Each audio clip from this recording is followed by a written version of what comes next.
founding to funding, okay? We're going to hear from 3 diverse panelists on their journeys, from starting in the industry to helping their studios stay afloat, to getting funding for their projects, okay?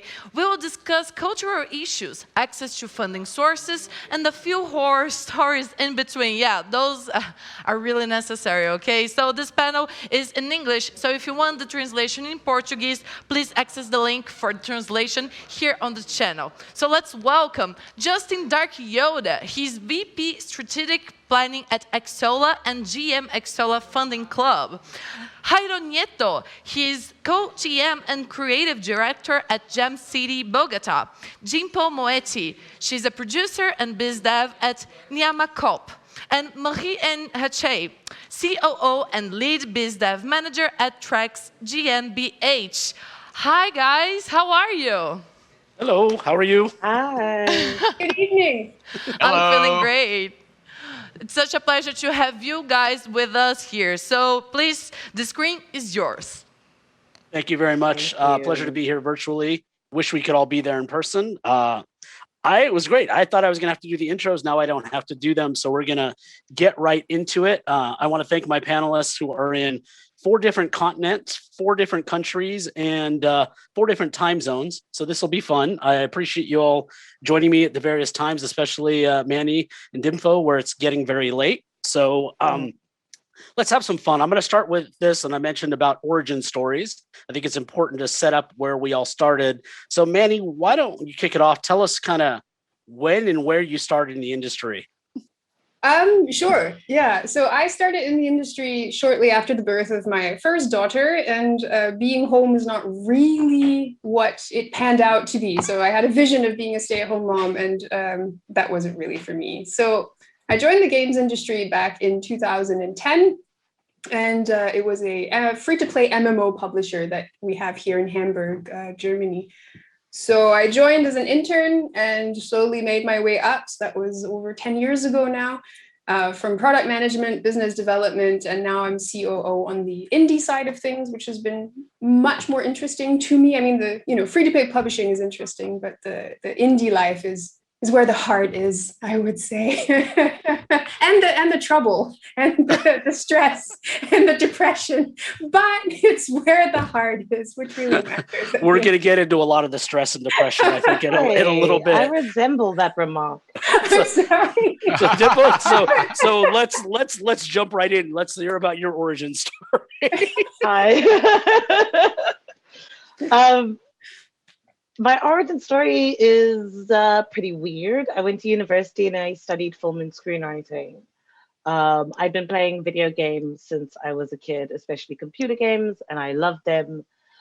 And 1 year before I finished my degree, I got the opportunity to move to Cape Town and work for a video game studio as a PA. And I jumped at the opportunity with both my hands and immediately fell in love with the industry. So since then, I started helping to organize and run small game jams for the company I worked for, helped create and run an indie games and playful media event here in Cape Town for 2 years, and then moved along to Nyama where I do business development and production, something that's been a through line my entire career. It's not a particularly interesting story. I actually think it's interesting. It is. I'm sure you're skimming over a lot of the I'm very lucky. No, I think I'm just lightly touching on my origin story. No, I think all the origin stories are interesting. I think we'll highlight this. We'll let Jairo go, but I don't think there's any just one path to where we've all gotten. So I think that's one of the things I love about the industry is everybody's taken very different paths to end up in a different but same place. So Jairo, why don't you talk a little bit about yours? I know yours pretty well because I've known you for a while, but I still like to hear it in your own words. Maybe I'll make up some stuff so that I surprise you. Let me tell you my origin story. It's actually, I've always wanted to make games and I've always loved creativity.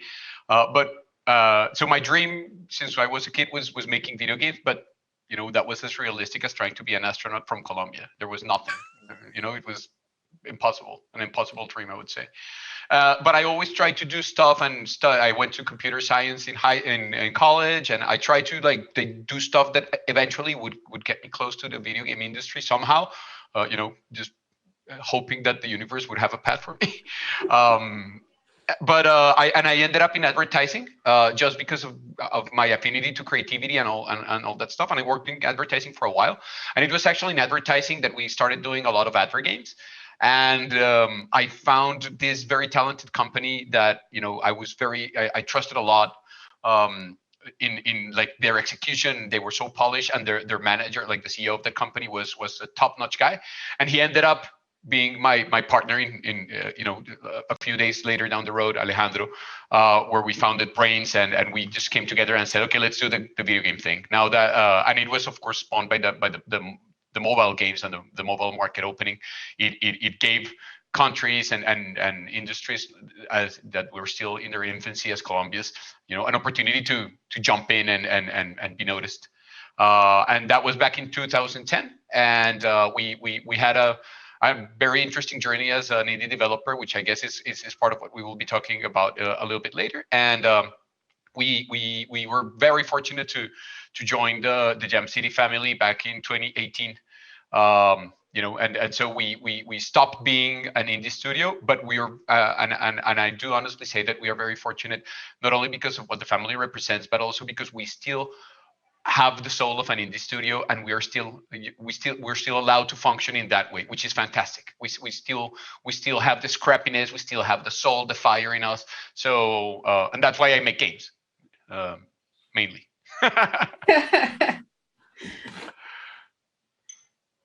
You're muted, Justin. You recognize? I'm sure you're saying something very. This wouldn't be a Zoom panel if no one had ever said you're muted. It might actually be good that I was muted there. So, and by the end of this, clearly I'm sure see we are all professionals. By the end of this, everybody's going to probably want me muted. So I want to talk a little bit about cultural differences. When we kind of had our intro call about a week or so ago, one of the more fascinating pieces I found is the experience because of where you are all located, the cultures, the countries, the support from the government. Dimple, I want to talk to you first, because obviously I think you're in the territory that's maybe got the smallest community so far, or the least, I guess, big support. So I want to hear from you kind of what it's like in South Africa, building games, what the community like. Explain that and how you've kind of managed to succeed in that community. So it's a very small professional community, one that's very passionate and fairly collaborative. But I think according to some of our numbers, we maybe have 300 people like officially full-time in the industry working for themselves, for studios, for international studios. So it's quite tiny and it's quite difficult. I was very fortunate because I knew people who were in the industry, and that's how I was able to get work at a studio. And then through the work that I did at the studio and going to gaming events and building connections, was I able to also know about other jobs that were available in the country.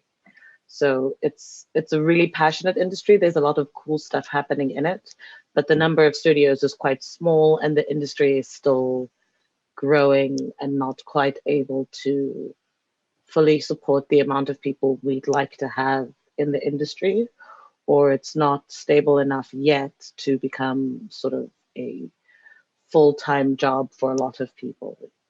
Like generally you have to be very, very talented and very, very lucky. I think that sums it up for all of us. So do you think a lot of people are doing, I think, what a lot of emerging markets where they're kind of doing it in their part-time? So they're working their normal jobs and then doing it part-time. Is that pretty common? Yeah. So we have a lot of hobbyists. We have a lot of people who just love games, who do that, who work on video games part-time or a couple of times a week while still having a full-time job. And then our industry is made up of like a handful of small studios that are like 2 people each, and then 2 studios that make their own IP that are over 10 people, 2 studios that are mixed, which is they do some of their own IP, but they do services-based work, and then 2 other studios that are full services-based work that have more than like 5 people in the company. So it's small. Well, you got to start somewhere, I guess. So, Manny, Manny, let's talk to you, because obviously it's very different in Germany. You've got some of the similar struggles, but the industry is much larger there. But you brought up some interesting struggles that I wouldn't have thought about, being stuck in North America. So why don't you talk a little bit about your cultural in the industry there?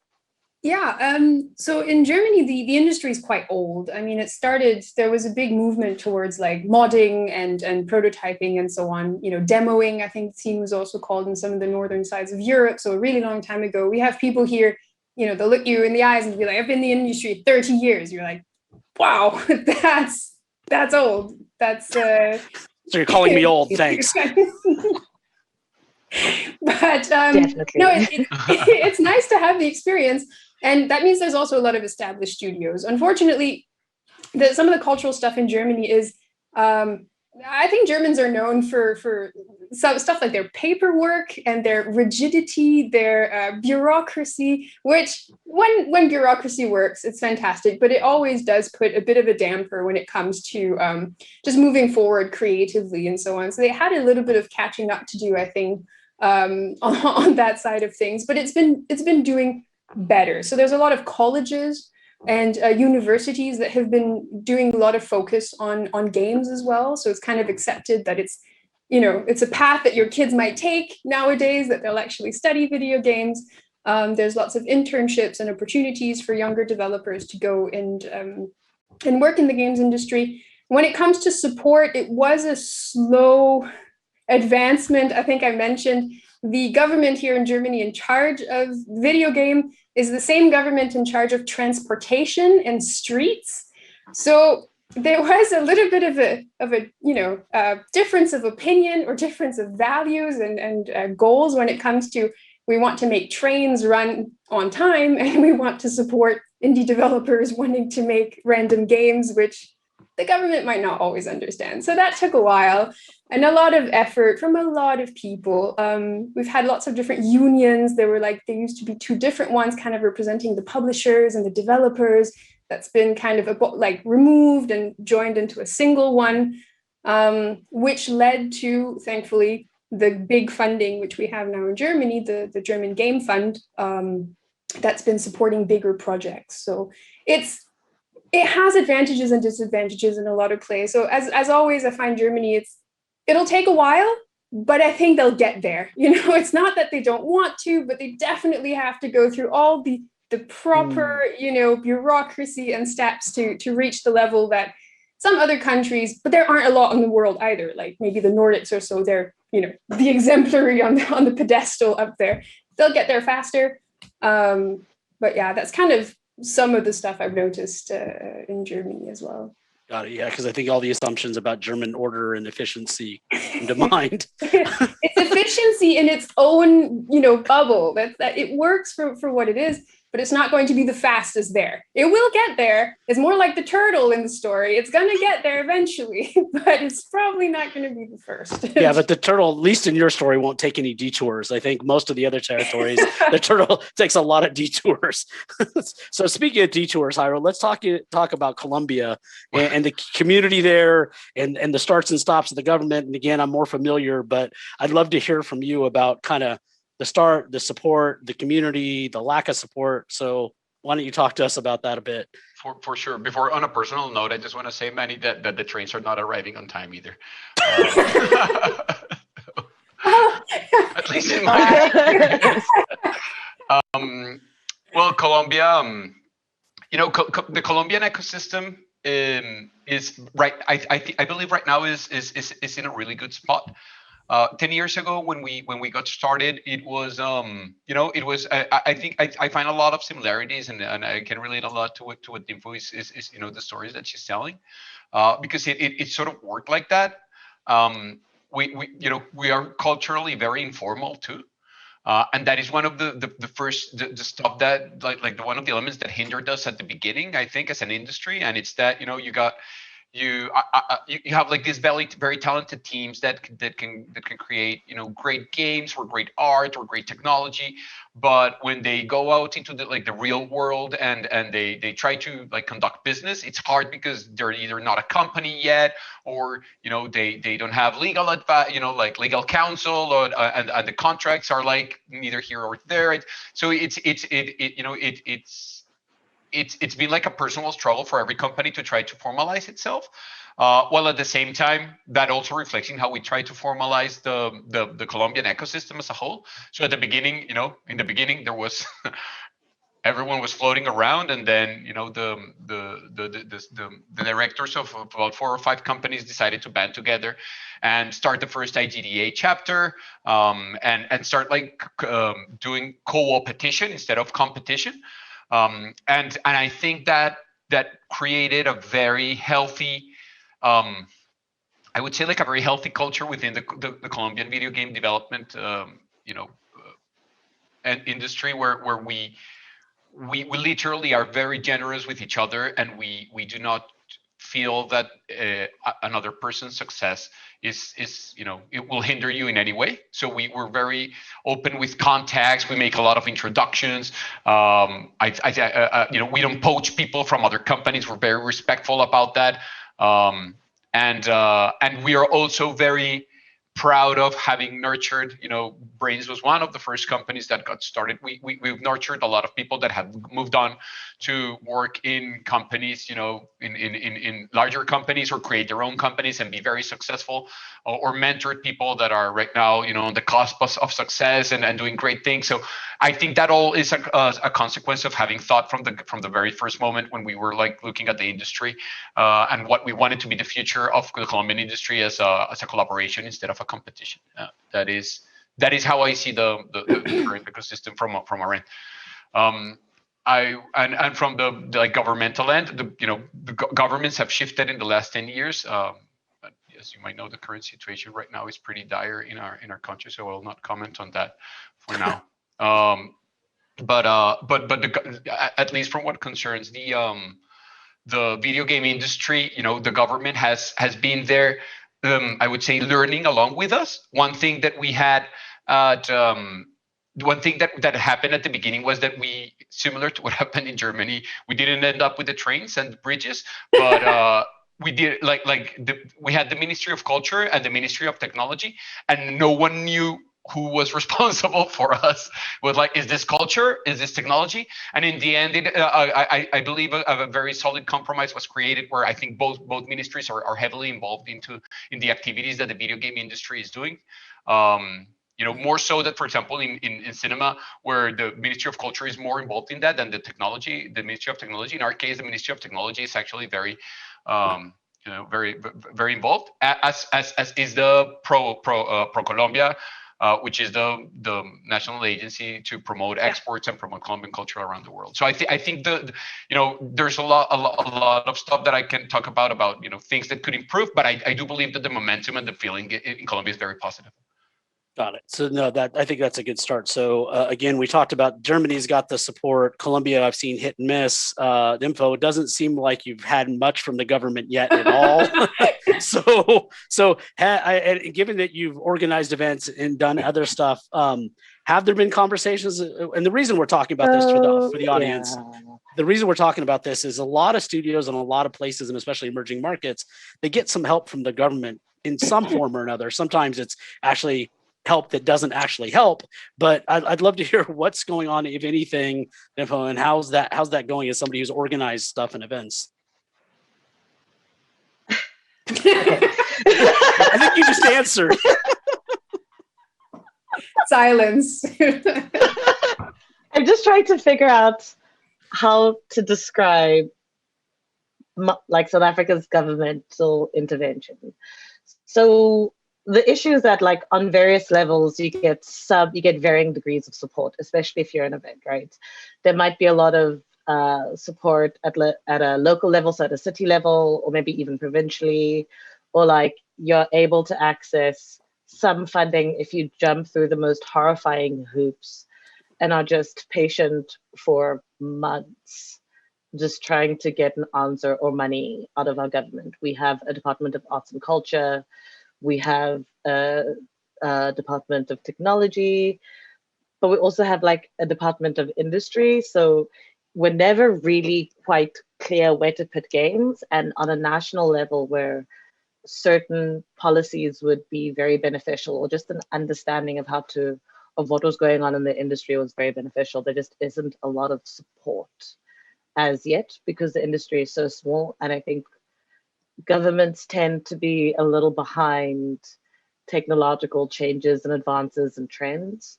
So as much as they're trying to grow the industry, there just isn't substantial governmental support for developers themselves or for helping support companies. I mean, it's not very difficult to start a small company in South Africa. You need like 150, 300 Rand, an address, and the name of your company, and you can register a company. But the support around building the company or giving you enough money to build a viable prototype that you could show to investors or publishers, that financial support isn't there. And even though there are, like, as an industry, we are constantly interfacing with government, to a degree, it just feels like you're dancing around the same circle, having the same discussions, because at some point it stalls, stops, and then someone else tries to start it again, but needs to do a fact-finding mission. So you have the same conversation with different government people, and then it stalls, and then you build it, you have a drinking problem because it's but it's where the heart is, Dimpo. It's where the heart it's where the heart is, in my alcohol. No, I'm kidding. You just get frustrated, and you find other ways of supporting the industry. So we do have like a national organization, and because there is a level of openness and cooperativeness, that's a word. It is now. We do share our networking and our contacts, try and help each other as much as possible and support each other. But oh my God, on a governmental level, I've just given up on them. Well, there's a hint for a lot. I think some other folks in the audience, depending on where they are, have experienced that as well. So we'll move off the government side. And I think the answer is don't expect help from your government, right? Like if you get it, great, but don't expect it. I'm not upset about this. I'd like to intervene here, though. I think that when I see like when I hear Manny talk about like all the bureaucracy, etc., there's some element there of long-term thinking, and that's part of why the bureaucracy is. I believe that we might be similar in the fact that there's a lot of short-term thinking in a lot of our governments, because they're working for next year. They're working with budgets that are 1 year old, etc.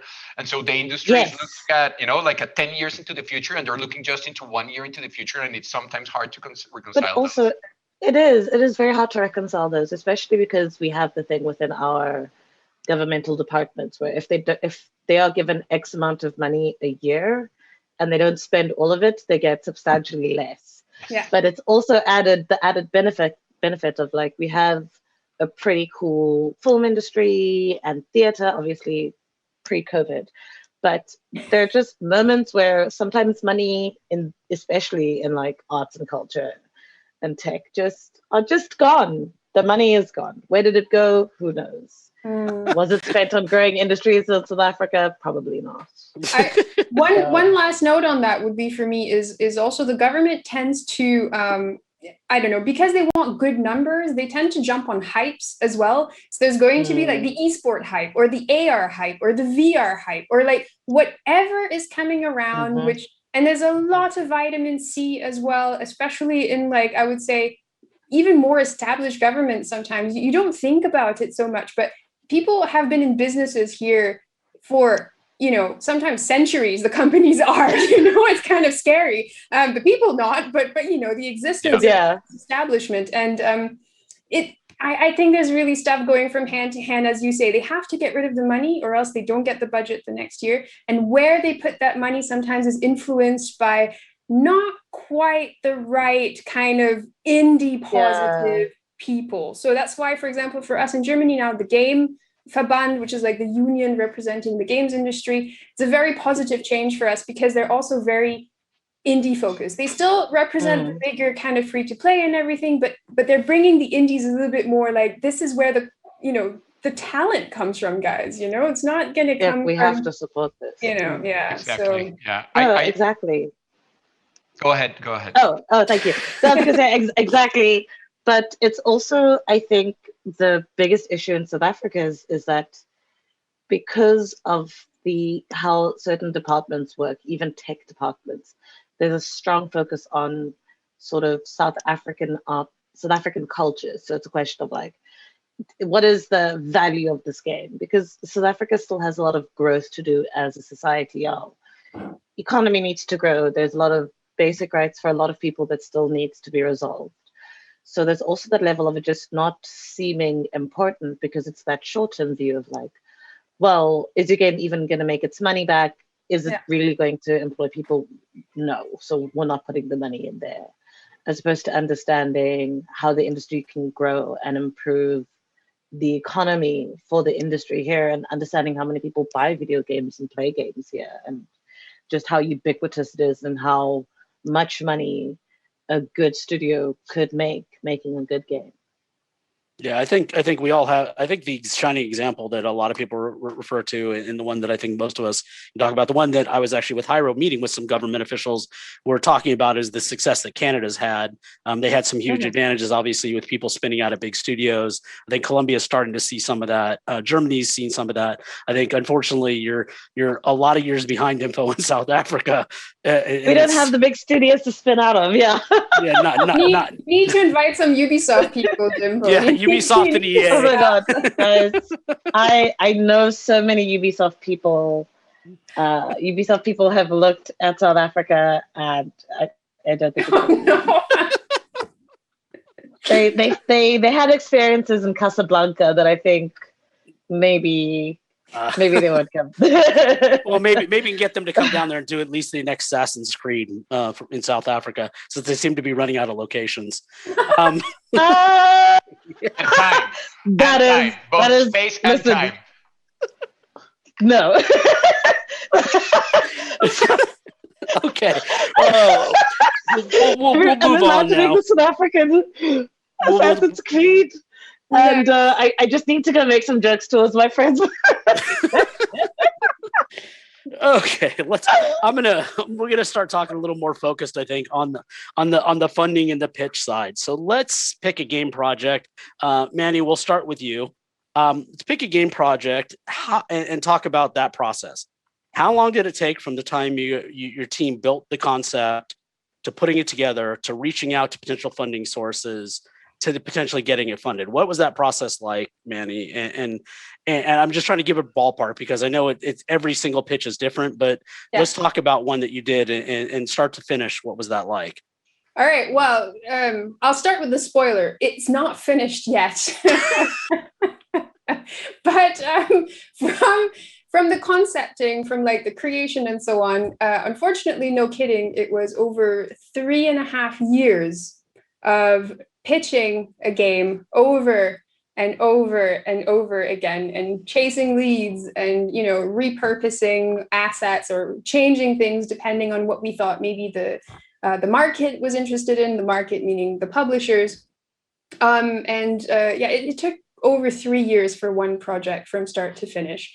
I wouldn't say that's the ballpark amount. Like my general rule of thumb is nothing gets signed inside of 6 months. Like that is definitely something I would put my hand in the fire and say, there's no chance in hell that you're going to go out there with a game and you're going to have a signed paper within 6 months. And that's already what I would consider the shortest amount of time that you would get anything done. But yeah, our signed project was 3 years. One other one went through various phases, and around 1.5, 2 years potentially from like one version VR of the game to actually signing a PC version. So kind of not a sequel, but a remake, I would say, of the game. It doesn't mean that we worked on the game the whole time. So there was definitely kind of like, you create it, now you have to work on something else. But I think we want to get onto that, like how to finance your studio in between later. But it, and then you go back to it and you work on it when you have time. Your biz dev people are trying to find leads every once in a while.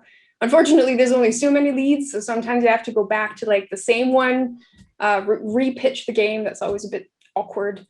I mean, it's so, a bit like, hi, you said no, but hear me out. So I guess what happened? I mean, what happened, or what did you learn, and what did you tweak in the pitch to go from? I mean, and by the way, this process isn't unnormal. I mean, I've seen pitches 2 or 3 years ago,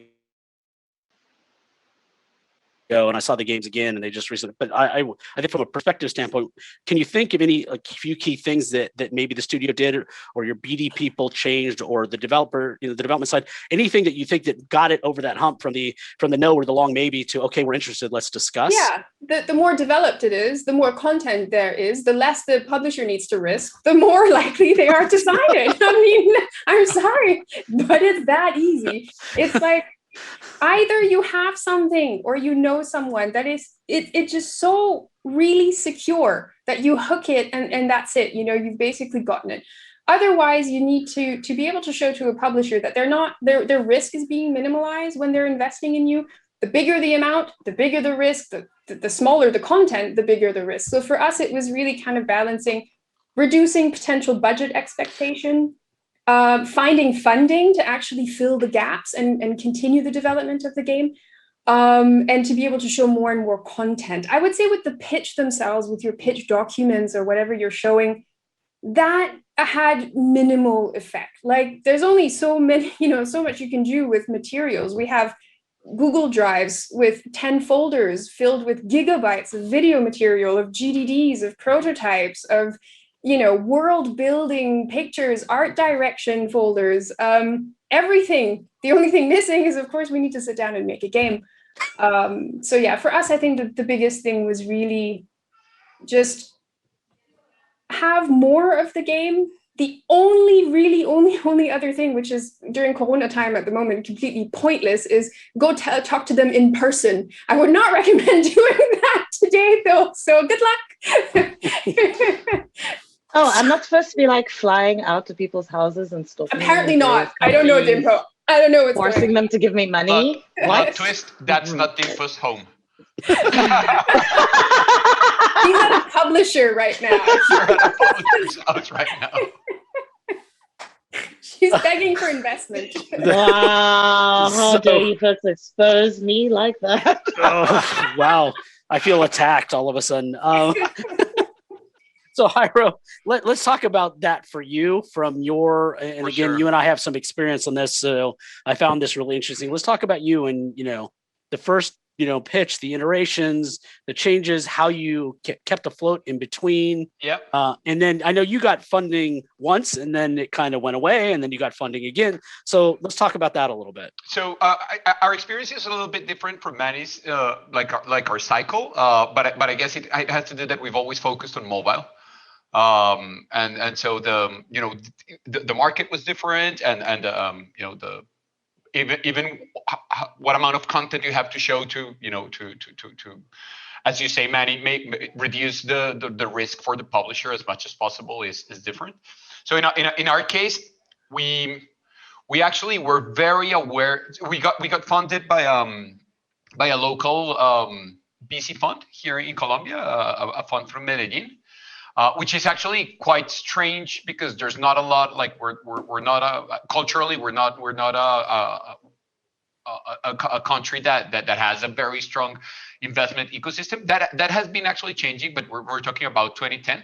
But we were very lucky enough to find a group of investors that believed in the idea, and so we got funded, and we knew from the start that our first game would be probably just used to build goodwill with players and a good reputation.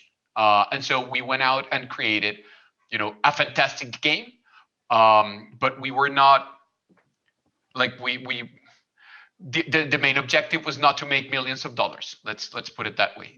Because we knew, or to find a publisher. We weren't going for, yeah, let's go sit down with Ubisoft right now and get that game. We knew where we were and what position we had in the industry, and we wanted to build that reputation. We were very lucky enough that the game was actually good. And so Lucky and or so talented? it's a mix of both, actually. It's always a mix of both. It's always a mix of both. I've seen very talented people, more talented than us, that have not had that had a bad streak of luck and didn't pull it off. And I've seen people that I'm like, yeah, they were very lucky. So I think it's definitely a mix of both. And in our case, it was. And we got picked up. Apple noticed us, which back then was huge.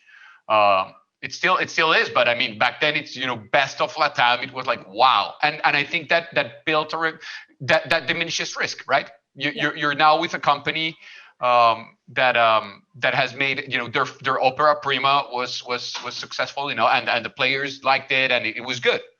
And so that, I think that for us sort of gave us a lot of moving room.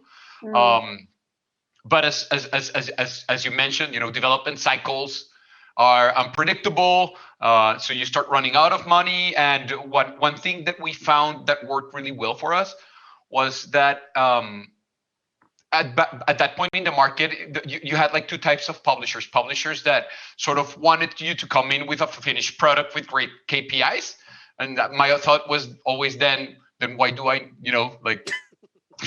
I'll just go find the money, right? If the product is already, yeah. I've always wanted partners that can bring something to the table, that smart money is always the best type of money, always.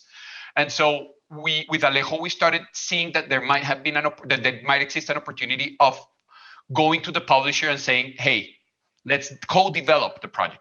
Because here's not the finished project. Just we're going to invest half of the money in the project. You're going to invest another half, and that way we're both from day zero invested, and you're not just caring about the finished product with certain KPIs, because that was a lot of the mobile model back then.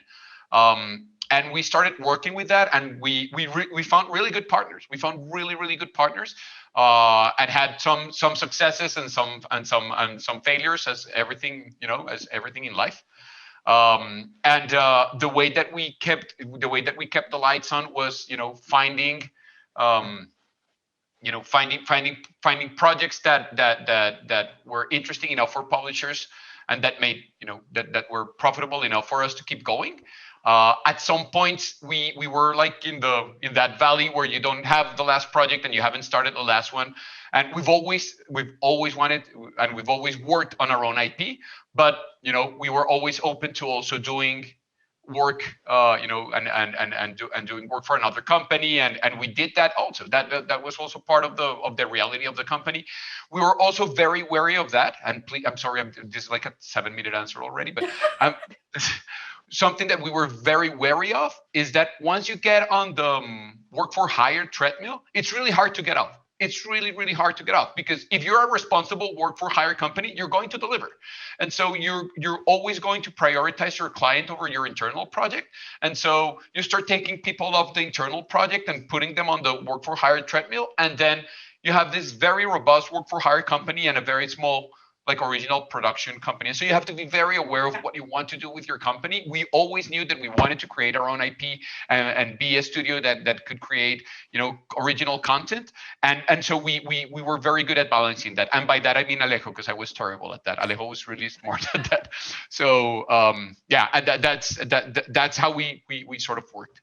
All right. So Dimpo, can you talk a little bit, obviously, again, because of the culturally very different. So can you talk a little bit about that process for you all, how you managed to keep the studio afloat, how you found that funding? What was that process like for you? Yeah, so I'm going to talk about two different experiences when it comes to funding.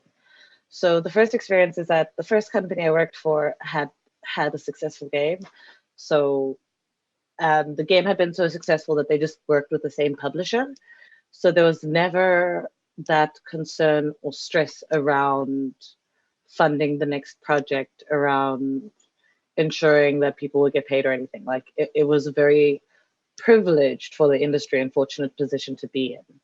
But once we started up the event, funding became a huge thing around how did we pitch, who did we pitch to, how do we both create something that we genuinely believed in and thought could be beneficial to the industry in South Africa, but that would also be a ton of fun and enjoyable to people overseas, because the majority of the funding we found did not come from within the country. It came from publishers overseas, companies overseas. It came through, surprisingly, a little bit of government funding that we got a year after the event was completed. Better late than never. Not bitter. I'm not bitter, but like a lot of it.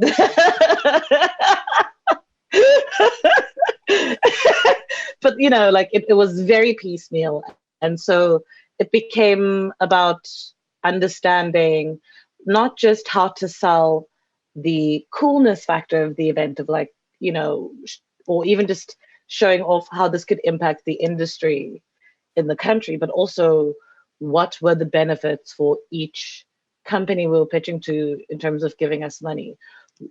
Why and how would it benefit them and help them grow, which was a very different and interesting experience. And I think because a lot of pitching happened, I also noticed how valuable it was to know people within the industry, how valuable it was to, even if you go just once a year, being able to go to a games festival or conference and just meet people and make friends and just be a memorable person. Because if people know and believe in you, then they'll believe in what you're creating and what you're making.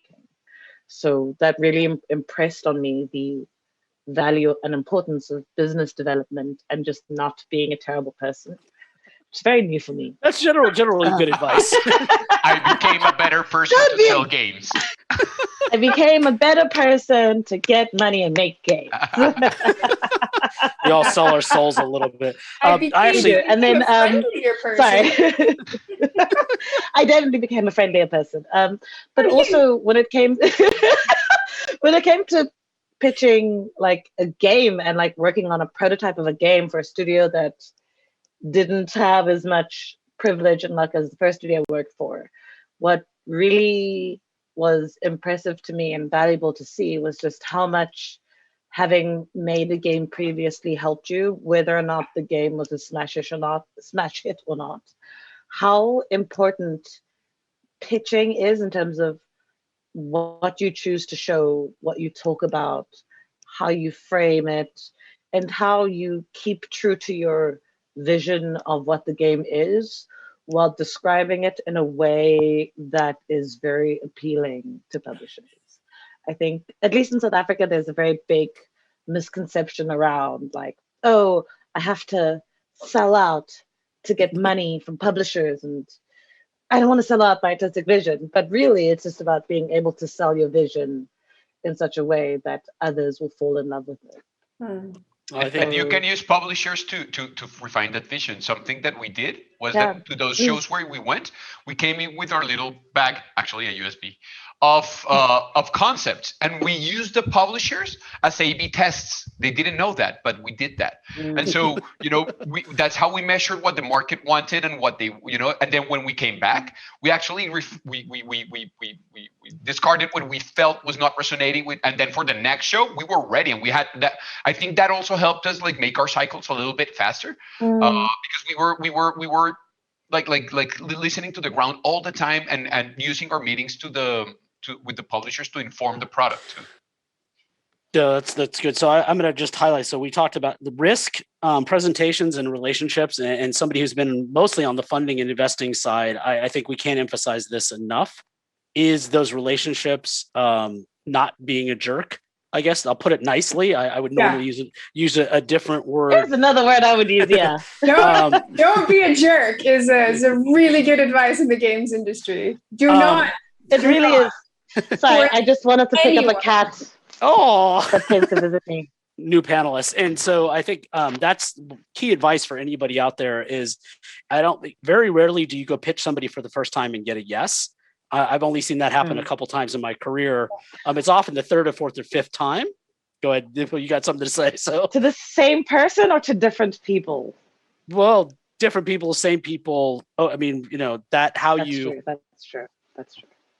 I mean, and I always use the example of Rocket League. If you talk to the team that built that, they pitched it to 50 publishers, I think, and none of them said yes. So again, cars with soccer balls. I think we're actually slowly running out of time. There's so many other questions I actually have. There's a few questions from the audience that I want to get to. Yeah. So let's see. What do you recommend for those who've graduated but not yet managed to enter games area professionally? I think we can cover this really quickly. So who wants to grab this one? I can do it. I mean, we take a lot of interns. Like any internship that you can get into is probably your fastest way in the industry. Make sure you have a portfolio, whether it's code, whether it's art, whether it's narrative writing. You need to be able to show that you've actually done something in your free time. I know it sucks.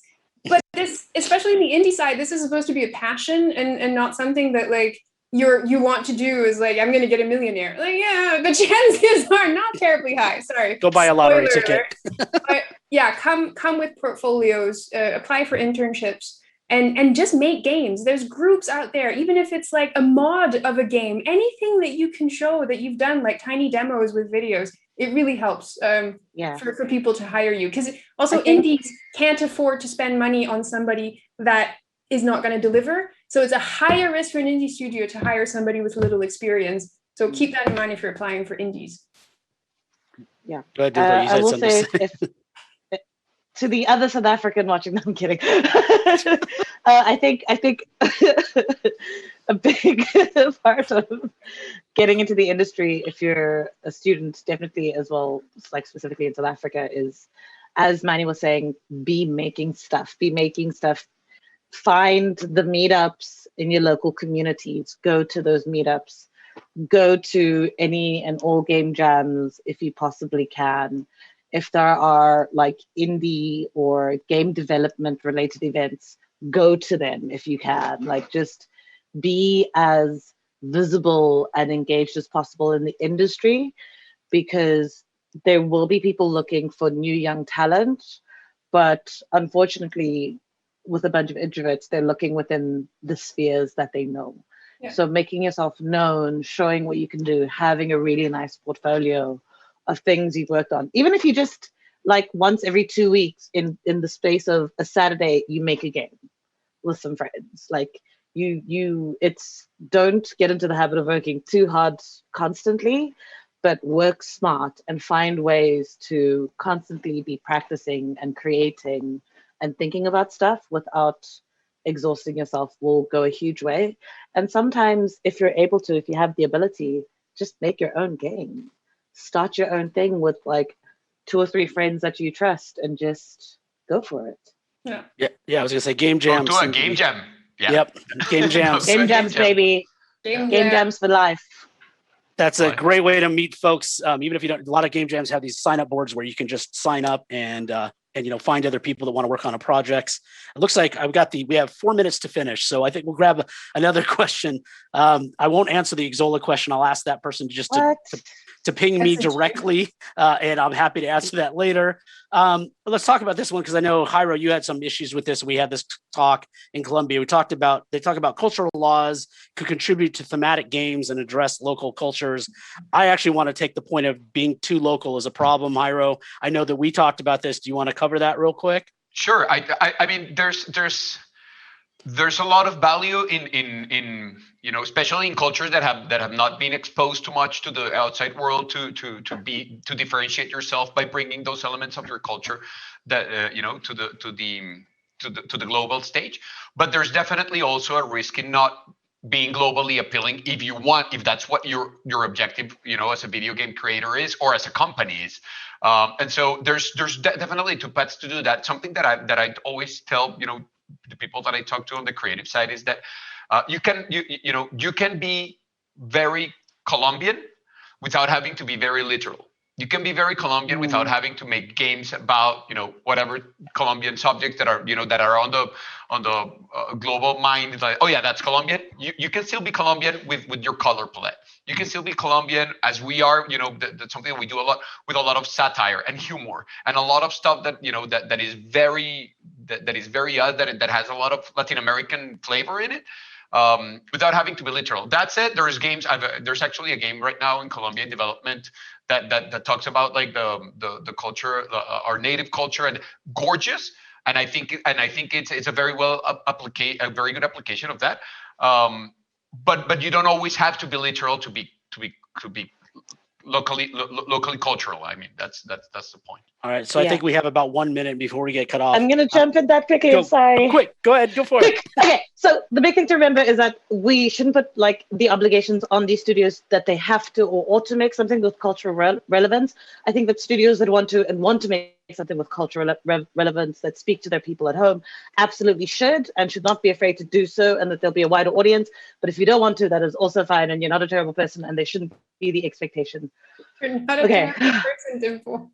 All right, so we have 1 minute left, so I'm going to ask everybody a question. If there's one person in the industry you go sit down with for 30 minutes, who would that be? We'll start with you, Manny. Is there somebody you can think of in the industry that you would love to sit down with for 30 minutes? But right now, I mean, I haven't seen my friends in so long, so all of them. But I think like probably Jonas Antonsson. He's the CEO of Raw Fury, also a really good friend. We haven't seen each other in a long time, so I'm just going to go with Jonas. I miss you.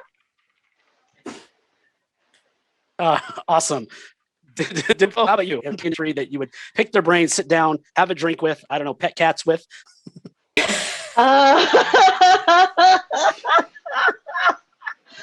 I would have to say, weirdly enough, it's also someone from Raw Fury. It's my friend Johan Thorsen. He's a business developer. He's great, and he's a character. Yes, he's a complete character. I'd have a great time and learn so much from him in 30 minutes of hanging out. Alternatively, I think that there are some people who work for like the bigger publishers that I'd love to just pick their brains for 30 minutes in terms of what are they looking for and how to convince them to invest in smaller countries. Well, I think we'll have to do a follow-up because having spent like 15 years at big publishers. Iro, how about you?